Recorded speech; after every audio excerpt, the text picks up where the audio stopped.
warahmatullahi wabarakatuh. Selamat pagi anak-anak, bertemu lagi di sini bersama Ibu Deviana Oktari. Nah, bagaimana kabarnya semua? Semoga kita semua dalam keadaan sehat walafiat ya. Walaupun kita masih dalam pembelajaran jarak jauh, berada di rumah masing-masing, kita gak boleh jadi gak semangat anak-anak. Kita harus tetap semangat dalam menuntut ilmu. Nah, dalam pertemuan kali ini, Ibu akan membahas tentang bencana alam. Yeay! Sebelum kita belajar, mari kita berdoa dulu ya, seperti biasa. Berdoa dimulai. Berdoa selesai. Nah, yang pertama, tahukah kalian tentang bencana alam? Iya, betul sekali. Pertama itu bencana ya. Bencana itu merupakan sesuatu yang menyebabkan kerusakan, kerugian, penderitaan. Nah, bencana alam itu bencana yang disebabkan oleh peristiwa alam. Contohnya hujan, angin, gerakan tanah, gelombang laut, dan gempa bumi. Peristiwa alam itu tidak dapat kita rencanakan atau kita cegah maupun direkayasa oleh manusia. Hanya Tuhan yang dapat mengaturnya. Indonesia negara yang sering mengalami bencana alam. Hal ini sangat berkaitan dengan letak wilayah Indonesia yang memungkinkan sering terjadinya bencana alam. Nah, yang selanjutnya ada bencana non-alam. Bencana ini diakibatkan oleh peristiwa dan rangkaian peristiwa yang non-alam. Nah, non-alam di sini yaitu peristiwa yang disebabkan oleh manusia, anak-anak. Nah, antara lain contohnya adalah gagal teknologi, gagal modernisasi, epidemi, dan wabah penyakit. Nah, contohnya sekarang yang sedang kita alami atau yang sedang melanda di seluruh penjuru bumi, yaitu wabah penyakit pandemi COVID-19. Nah, kalian sekarang semua tahu bahwa yang kita sedang alami itu termasuk ke dalam bencana apa anak-anak? Ya, betul, bencana non-alam. Sekarang, mari kita mengenal, persiapkan diri menghadapinya, dan merencanakan penanggulangan tentang bencana alam. Yang pertama akan Ibu bahas adalah banjir. Iya, banjir. Siapa yang tahu tentang banjir? Sekarang lagi musim hujan. Nah, cocok banget. Setiap musim hujan itu banjir selalu terjadi di daerah-daerah tertentu di Indonesia. Apakah daerah kalian pernah mengalami banjir? Dan apakah yang dimaksud dengan banjir itu? Apakah kalian sudah mengetahuinya, anak-anak? Nah, ketika hujan, air hujan yang turun seharusnya dapat diserap oleh tanah. Dan selebihnya air hujan akan mengalir melalui saluran-saluran air seperti selokan, kanal, dan sungai. Air hujan akan mengalir menuju ke tempat penampungan atau ke laut, anak-anak. Nah, penyebab banjir bisa salah satunya menjadi karena saluran-saluran air tidak dapat menampung jumlah air hujan yang sangat banyak atau sangat deras. Nah, akibatnya air meluap, menggenangi daratan, dan peristiwa meluap, menggenang atau mengalirnya air ke daratan inilah yang disebut dengan banjir. Banjir bisa dibagi menjadi dua bab. Yang pertama adalah terjadinya, dan yang kedua terjadi oleh ulah manusia itu sendiri. Nah, penyebab yang dipicu oleh perbuatan manusia. Ulah menyebab manusia ini mencerminkan sikap tidak bertanggung jawab dan tidak mencintai alam.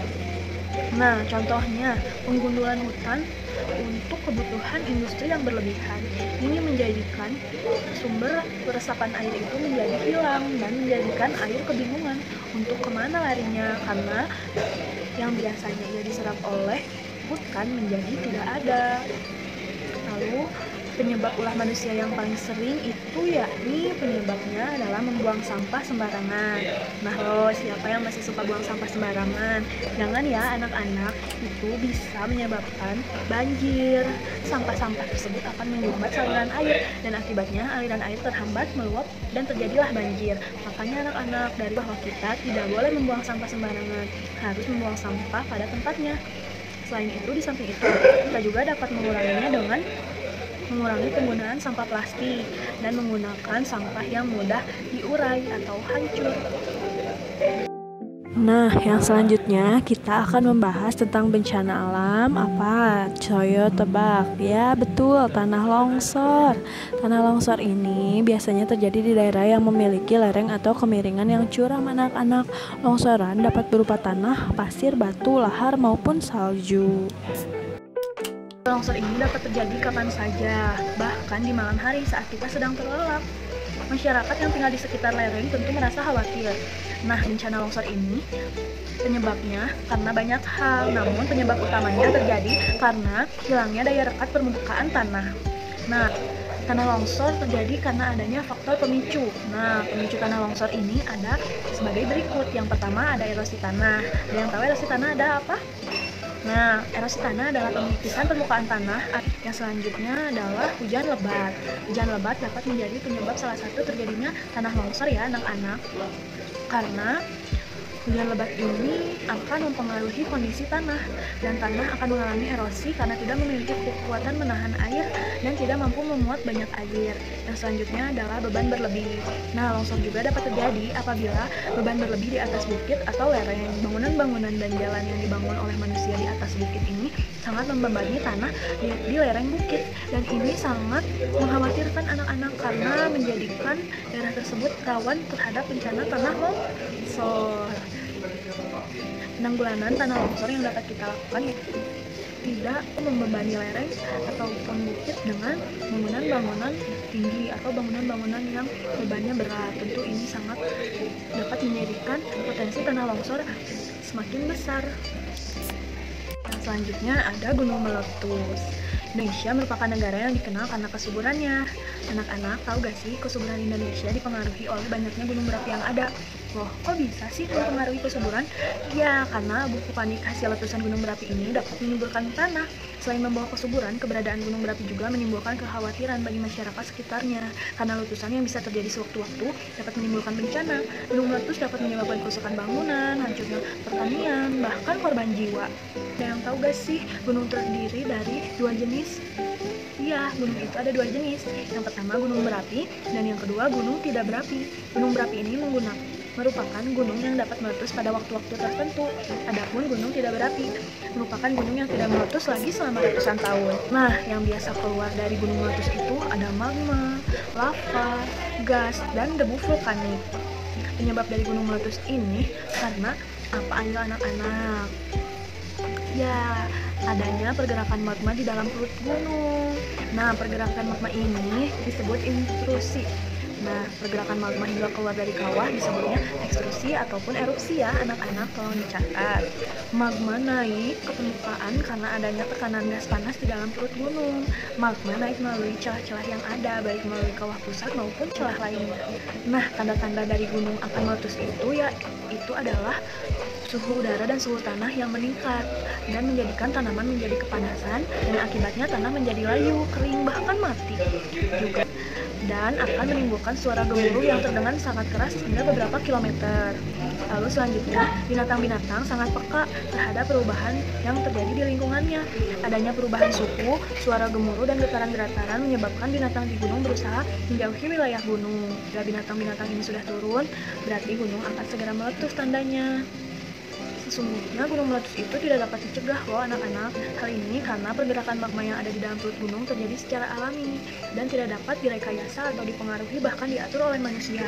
Walaupun demikian, masyarakat yang tinggal di sekitar gunung harus dapat mengantisipasi dan mempersiapkan dan menyelamatkan diri. Nah, yang selanjutnya ada gempa bumi.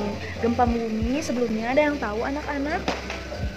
Iya, betul. Gempa bumi adalah getaran yang berasal dari perut bumi. Nah, getaran bumi merupakan getaran yang bergelombang yang terjadi pada lapisan kulit bumi. Kekuatan gelombang gempa bumi ini ada yang lemah dan ada yang sangat kencang. Sebelumnya anak-anak ada yang pernah mengalami gempa bumi? Ya, bagaimana? Coba ceritakan rasanya. Iya, betul. Jika terjadi gempa bumi, kita seperti sedang digoyang-goyang seperti itu ya, sedang juga seperti berada di dalam kapal. Nah, gempa bumi adalah bencana yang mengerikan loh anak-anak, karena gempa bumi dapat mengakibatkan kerusakan bangunan, runtuhnya gedung, kebakaran, longsor, bahkan tsunami. Korban gempa bumi biasanya karena terkena runtuhan bangunan, tertimbun longsor, kebakaran, tsunami, dan bukan karena getaran gempa itu sendiri. Penyebab gempa bumi itu dapat dibedakan menjadi beberapa macam. Yang pertama, gempa karena jatuhnya benda luar angkasa ke bumi. Yang kedua, gempa karena reruntuhan. Yang ketiga, gempa karena pergerakan lempeng tektonik. Dan yang keempat, gempa karena aktivitas gunung api.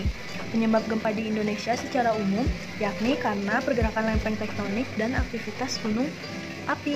Lalu, ada yang tahu apa itu lempeng tektonik? Nah, belum pada tahu ya.